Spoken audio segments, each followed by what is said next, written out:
I had a question about using a home insemination kit. I'm not going to read the entire question because there were a lot of questions within that big question, and it was quite lengthy and very technical. To be honest, I really don't know very much about the home insemination kits, probably not much more than the person who submitted the question. The reason is because I don't personally recommend them, so I haven't bothered to learn the ins and outs of them. If you have technical questions about your specific kit, you really should ask the manufacturer on the best practices. So I'm going to start by explaining why I don't recommend them. And then I'm going to kind of broaden out my answer to make it applicable to pretty much most of you, even if you don't use the home insemination kits, because there's actually a bigger issue that's underlying all of this that applies to many of you on the motherhood journey. So at this point, this video will be adult content, so no kids, please. All right. So on average, ejaculate travels at a speed of approximately 28 miles an hour. That's like, for those of you outside the United States, that's 45 kilometers an hour. That's fast during ejaculation. And it's because of the muscular contractions in the penis pushing out the semen. So the force and speed of that ejaculation moves the sperm toward the cervix, increasing the chance that the sperm will make their way into the uterus to fertilize the egg. And this is really important because the sperm have to overcome the natural force of gravity and the vaginal environment, which can be somewhat hostile to sperm survival. Okay, depending on the cervical mucus, the presence of cervical mucus, the pH, and the acidity of it. So with IUIs or intrauterine insemination, the sperm is placed directly into the uterus. That's why it's called intrauterine insemination, by bypassing the vagina completely. So even with this, even with the medical assistance, the success of IUIs are incredibly low for women in their 40s. For women in their 40s, if you're going to be doing IUIs, you need to be doing it more than 3 cycles, because most fertility doctors, if you really want the inseminations to have a really good chance, you've got to be doing it for more than 3 cycles. 3 cycles is not enough. You may as well just go straight into IVF. The chances of success are so low with IUIs, and so you need to give it enough time. It's a numbers game. You need to give it enough times in order for the inseminations to work, and that's even with the sperm placed directly into the uterus. If you're using a home insemination kit, you're placing the sperm near the vaginal opening, which is quite a distance from the cervix. Remember, the cell is microscopic.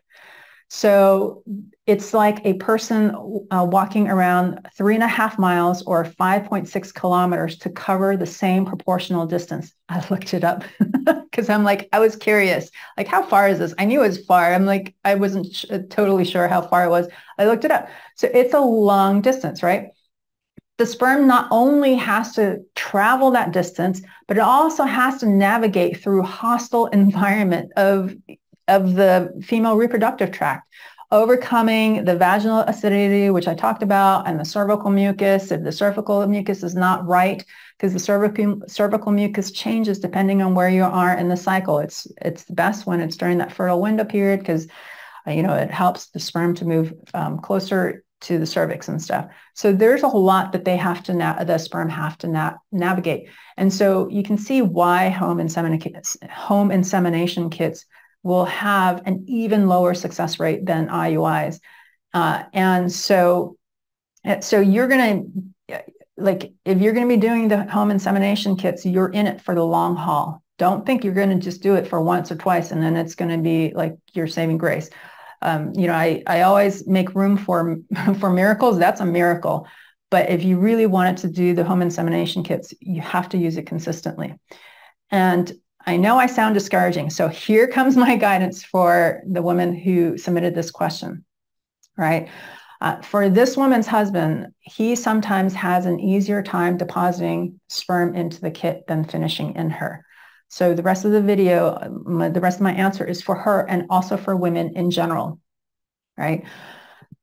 So the main thing that's an issue pretty much all across the board is with not many exceptions, is that many women in their 40s have turned intimacy into a clinical experience where they're watching their ovulation window and you're having sex during the fertile window period. And I know that that's what you're being trained on the internet to do, and maybe by your healthcare practitioners as well. And, you know, it makes good logical sense, right?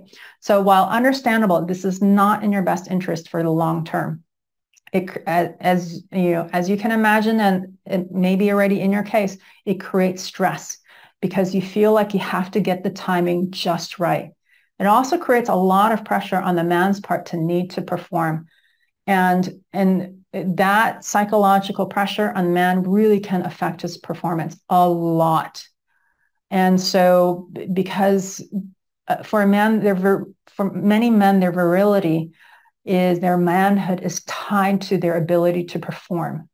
And so if they are regularly feeling like they can't get it up or ejaculate, it affects them psychologically.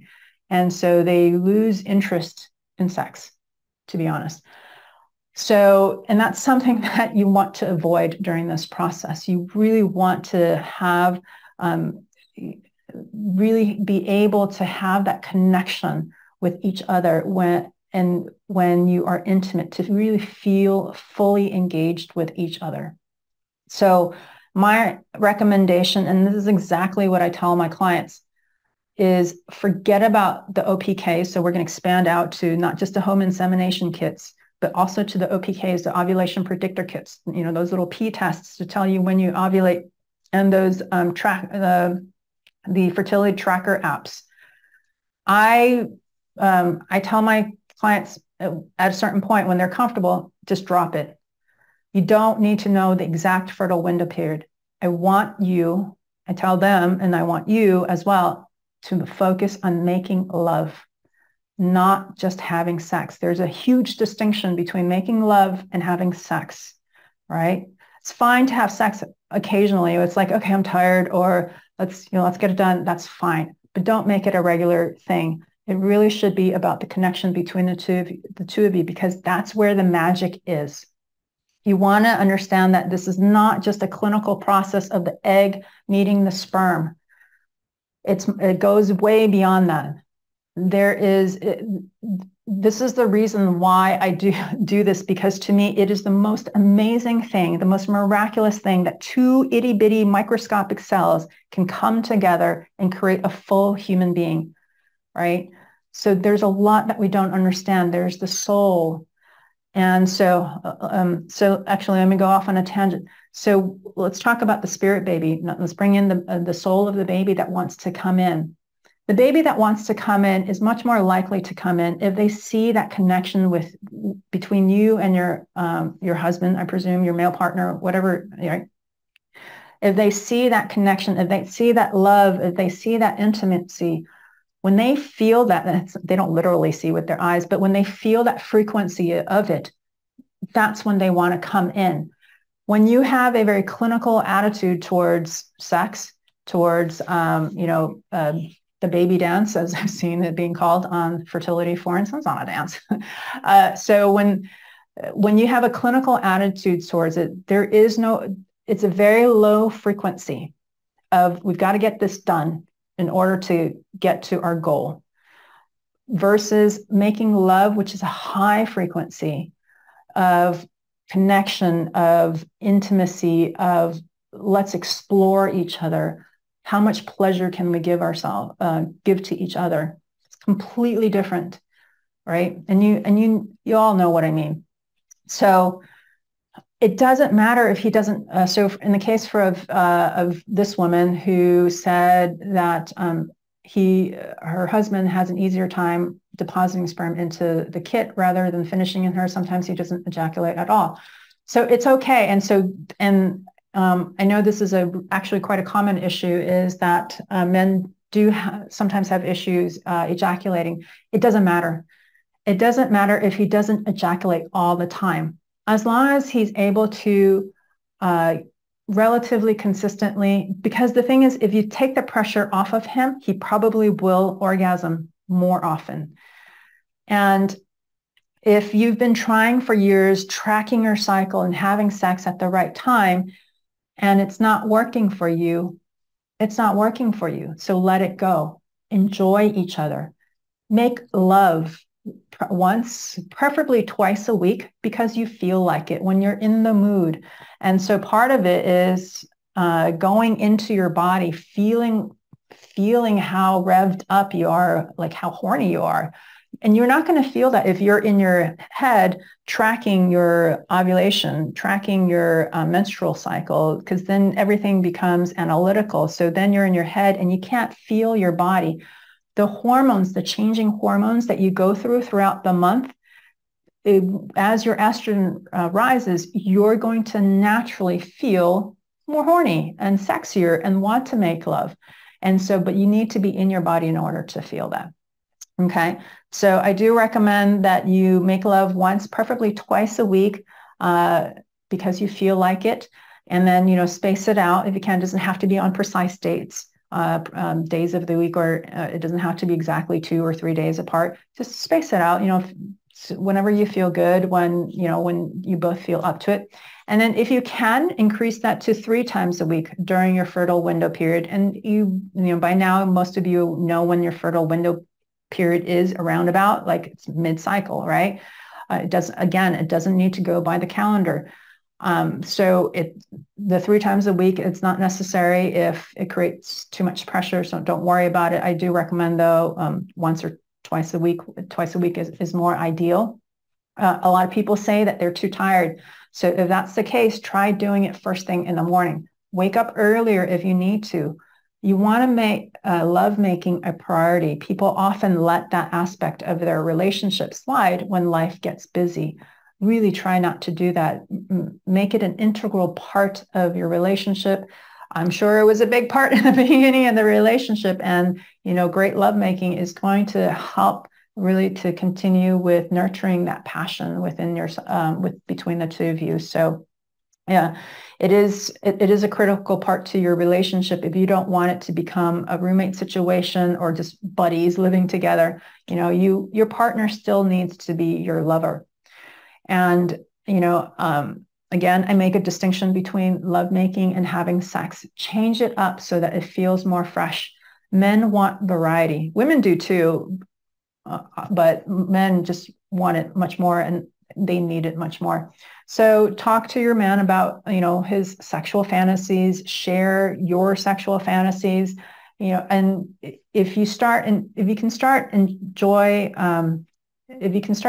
the lovemaking more and look forward to them, on both of your parts, the ejaculation won't be an issue, and you won't be needing the home insemination kits. You know, I've had so many clients come to me telling me that, you know, they probably weren't pregnant in a particular cycle since they completely missed the fertile window period, usually because they were sick. And guess what? They got pregnant because they relaxed about it. They completely let it go for that particular cycle, knowing that they were sick.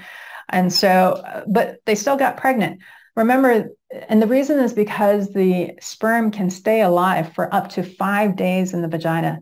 So if you make love before your fertile window period, that sperm can still be available when you ovulate, and they could just be hanging out. And so you don't have to time it precisely within that fertile window period. You really don't. The thing about the sperm, when it's exposed to, within the vagina, it can stay alive for up to 5 days. Typically, on average, is 3 days. So, but up to 5 days is kind of what I've seen. Not personally, but according to sources. When exposed to the air or placed on surfaces, the sperm typically become non-viable within a few minutes to an hour. So because they're very sensitive to temperature changes and humidity, they're extremely sensitive, which is why men make millions of them versus like we make 1 egg compared to like millions of sperm. And so they're just really temperamental, to say the least.